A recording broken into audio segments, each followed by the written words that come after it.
You asked and we delivered. This is our mom. Hi.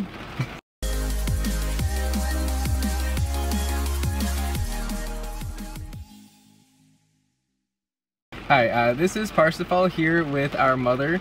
We figure since it's like Thanksgiving, we might as well like do videos on our family, and since mom is moving down to California temporarily, now is the time, today. So pardon the fact that I'm filming in the car with a goblin in the back seat. We had no other place to film. So I did the same thing as I did with Jessica. We just asked a bunch of people on Instagram what questions would they have for a parent whose kid has D.I.D, and this is what we came up with. Mom's pretty popular, so let's dive right in. The first one is, how did your child open up to you about it? Well, I did notice a couple of things that were not, I'm not sure if I'm using the right terms. Go ahead. Of a person that has one personality that's just linear. I was Singlet. Linear. Singlet. Singlet. Singlet. And I tried to communicate that with his father, who said that it was all an act and he just really had me snowed. And Dad. I tried to continue to push going to a counselor, and also, what else did we do? Counselor. I think that was pretty much it. The counselor, well, and at one point I drug you over to the psychiatric doctor, because the counselor had recommended that you be evaluated because there was more going on. And I told that to Dad, and Dad was pissed as hell. And when I went back to court about some neglect and some crap that was going on with your dad, and brought that up to the judge and to the custody evaluator, they gave your dad custody. That's what happened. I'm pretty sure I lied on that questionnaire too. So. Kept off the more scary symptoms. You gotta love America. And I was afraid. Yeah, I knew what was going on with you, and I was afraid for your safety. And oh, damn. That's why I drug you into the doctor, and I wanted it taken care of. I didn't want anything to happen to you. I thought it was just for depression.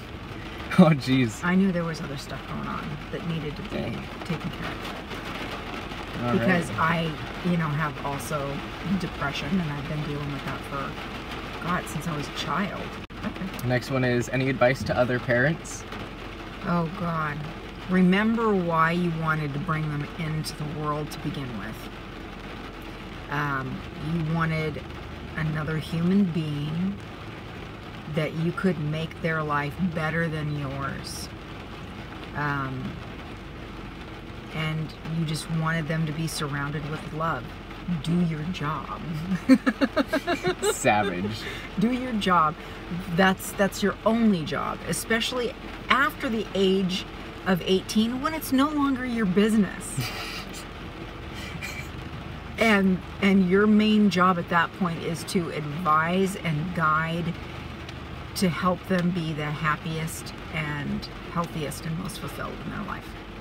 Next one is, before you knew it was D.I.D, did you suspect they had something else? Yeah.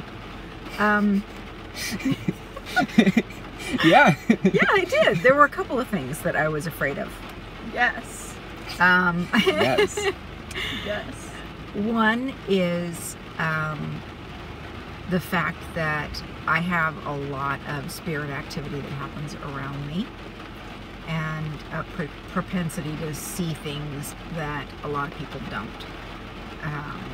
That stuff is totally, it happens, it's real, and I didn't know whether you were being harassed by another entity, or whether it was something that was more serious, like, and I'm sorry to say, my generation just automatically goes to Sybil and schizophrenia and all of the scariest things. It's like if you have a chest pain, you go, I'm having a heart attack. I did that once. you automatically go to the worst possible thing. Oh my God, I've got cancer. I'm gonna die. There's a lot more. We were raised with psychology that advanced up to like the 60s or 70s when we were going through school, and it's come a lot further. And you know, things they happened back then, but they just called it generic names that that didn't mean anything. It's like now that we have, oh God. So yeah, it's the same thing. We're now being able to isolate more things and be able to see and analyze more things that are going on. So get educated is the only thing I can think of to say with that. Was it difficult to accept alters can't switch back to your child on command? Yeah. Yeah, in fact, but again, it is part of your child, and you need to love every part of your child. You can't say, I want this piece and this piece and this piece. That's not how human beings work.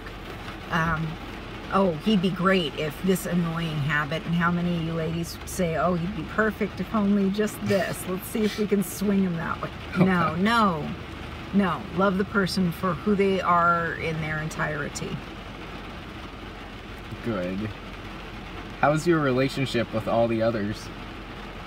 I have yet to explore each one because there are so many, and I'm not sure how they feel about me, but I'm willing to accept them with open arms, whether they come with balled up fists and anger, or just simply annoyance, or most of us dislike Dad, but most of us are very pleasant towards you. Yes, they are. We prefer you very much over Dad.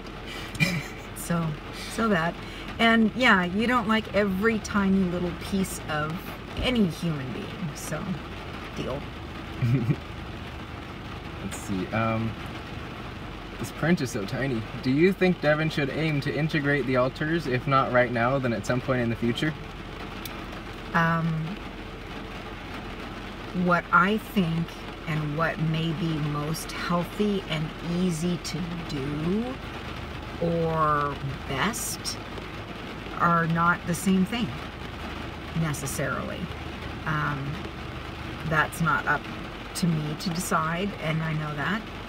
But if I was saying last night that if I could wave a magic wand and make everybody integrate into one human being, and that everything would be okay and quote normal, of course I would. I wouldn't wish going through something so difficult on anybody, but that's why I would do it, because I think it would just be easier to fit in society and function in the United States anyway, currently, without having to go through all of this. But respect for being able to. That's got to be what I can't imagine. It's not something anyone would choose. And I'm just here to support whatever I can. I hope that answers the question. Yes. On a scale of permissive/lenient to authoritarian/demanding parenting, where did Devin's upbringing fall? I thought about this question because you said it yesterday. Yeah, I was reading these yesterday. And oh boy. I think it's honestly a little bit of both. I think Dad was more permissive and you were more authoritarian. It's weird. It's really weird because I had... and you think who was authoritarian? Me? You were more authoritarian, at least when I was younger. I think so. I was shooting for authoritative, and your dad was a swing between heavy authoritarian and completely hands-off. Next one is, did Devin get his artistic side from you? Could creativity make people more susceptible or suggestible to D.I.D? Yes, and I'll tell you why. Yes. Because I think that when people are highly functioning with lots of other things like math and language, cognitive skills, and then you throw a right brain in there, and your right brain is really heavy right brain. I think that's also that also shows why we've been able to have occurrences and things, spirit activity happen around us as well, because I think we're just I think it's all connected. And when you have somebody who's left-handed or ambidextrous, it's the same kind of thing. You're using your right and your left brain significantly. And I think that, yeah, I think that does play a part in a lot of even societal, social things. Yeah. Yeah, I'd agree with that. I think creativity could like increase the magnitude or detailedness of like the inner workings, which is why I've got a planet with 5 dialects and so much. Yeah. So yeah. Oof. Just feel like we're old souls, you know? Old souls. Old souls. How is being the parent of a system different than being the parent of somebody without D.I.D? Well, you've got a good example here. You've got one of each. You've got one of each. System, non-system. Yeah. Not much. Not much. Just a bunch of extra children. You just have to be a little more aware and a little more understanding of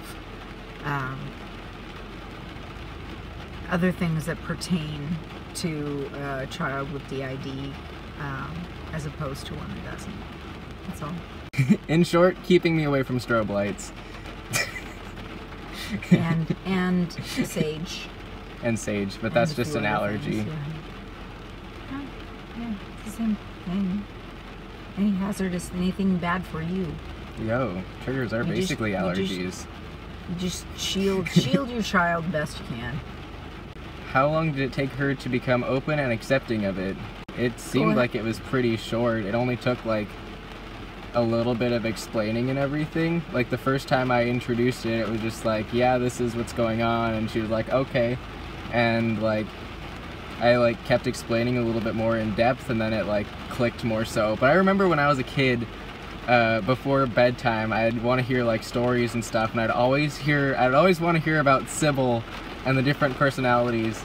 And now I realize that really has, oh god, it's raining. It really has a deeper meaning, because I guess we were there all along. Yeah, I identified very deeply with that and didn't really know the words for that until like these days. How did you react when you found out about your child being a multiple?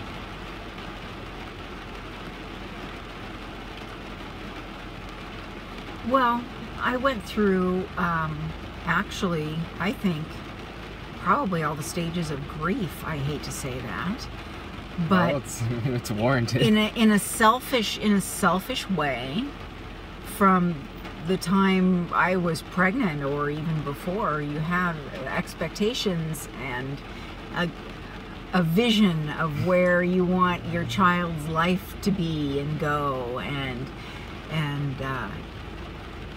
when it derails, which it will, because humanity.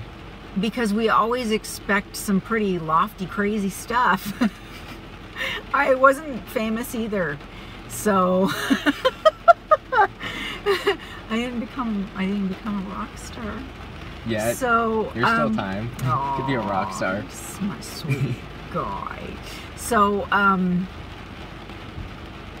yeah, you have to make that separation between acceptance of yeah, at first I was in denial, I think, for a while, and it's like, okay, maybe this will all just go away, maybe it'll be over, maybe, and people are like, maybe they'll snap out of it.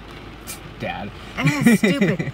Yeah, and if he's still there, and I was there in the first like couple weeks, you know, that's some bullshit going on. Always. But yeah, I did. I wanted to go away, and I was mad for a little bit. But anytime you hear of like it's like if your child was in a car accident. At first you're upset because you don't want anything to be harming your child. and you wanted their life to be easy and perfect. And also with first children, everything is also, you boil everything and sterilize, and everything has to be ironed and just right. Disinfect everything. So disinfects the fetus. You being my first child probably was maybe a little bit rougher of the go on me and you know, in retrospect, both of us, because we're trying to figure it out and make a go of it. I would imagine it's hard for everybody because this is a relatively new thing according to people our age, and we just don't know how to deal with it. More awareness, which is why we're making videos. Yeah. Next one is, how do you manage things like birthday/Christmas presents? Money. Money is always a good thing. Or Money, crystals. Chris, I ask sometimes. There hasn't been a whole lot where I could float, you know, very large presents anyway. I don't care. But wait, I got a lot of like store certificates, eBay. Buy a big pack of Monsters. A big pack of Monster energy drinks. That only works on Nova. The oranges. What do you buy a college kid? It's, you know, pretty. Buy them money. Yeah, it's pretty generic. What do you buy any college kid? What do you buy another person? It's not that hard. Clothing, of course, is going to be difficult. You don't do that. Don't do clothing. Don't do, well, sometimes you can do makeup just for the Someone holiday. will like it. Dare will like the makeup. Exactly. Makeup is one thing, but and clothing, that's hard to say because I don't even know clothing sizes anymore. So yeah, gift certificates, but basic college stuff. And the last one is not D.I.D. related, but what's the funniest thing that's happened between y'all? Oh no. My memory is horrible. Okay, fine, I'll let you tell children stories. Yay! Stories of my childhood. You get to hear about what a terror I was. Terror, nothing. So adorable. Except for the one time when you were 2, you were down for a nap, and all of a sudden I hear crackle, crackle, crackle, crackle. Oh, Mom, look at this! I go running around the bedroom, peek around the corner, you're standing on the bed, peeling that wall border off. There was wall underneath it and it was amazing. I'm like, no, stop! Sitting there with the Elmer's glue patch. Just gluing the wall border back on. That was great. I remember a whole lot of shenanigans over like the hearing stories about the things I would say over the baby monitor. Oh, and how you would listen my gosh, to that. it was so funny. Like when I pretended that the little knots on my sheets, like, you know how they tie the thread, I pretended they were seeds and I was shouting at them to start growing. Yeah. But they wouldn't because they were sheets. That was so funny. You had like a zigzag pattern on the sheet is what it was. Oh. It was, it had rows, like it looked like that garden would, the way it was drawn in the Frog and Toad book. I love that stuff. And the Frog and Toad book where he had planted all those seeds and they didn't grow immediately right before his eyes, so he's like getting mad and yelling at him. Seeds, start growing. So you're in your crib one day yelling at your sheets. Okay, seeds, start growing! And I in the room. Alright, that wraps up all the questions that we got for our mom here. If you've got any more, feel free to leave them in the comments. Any final words? Love your kids. Beans. They're good for your heart. Thank you for watching. We'll see you in the next video.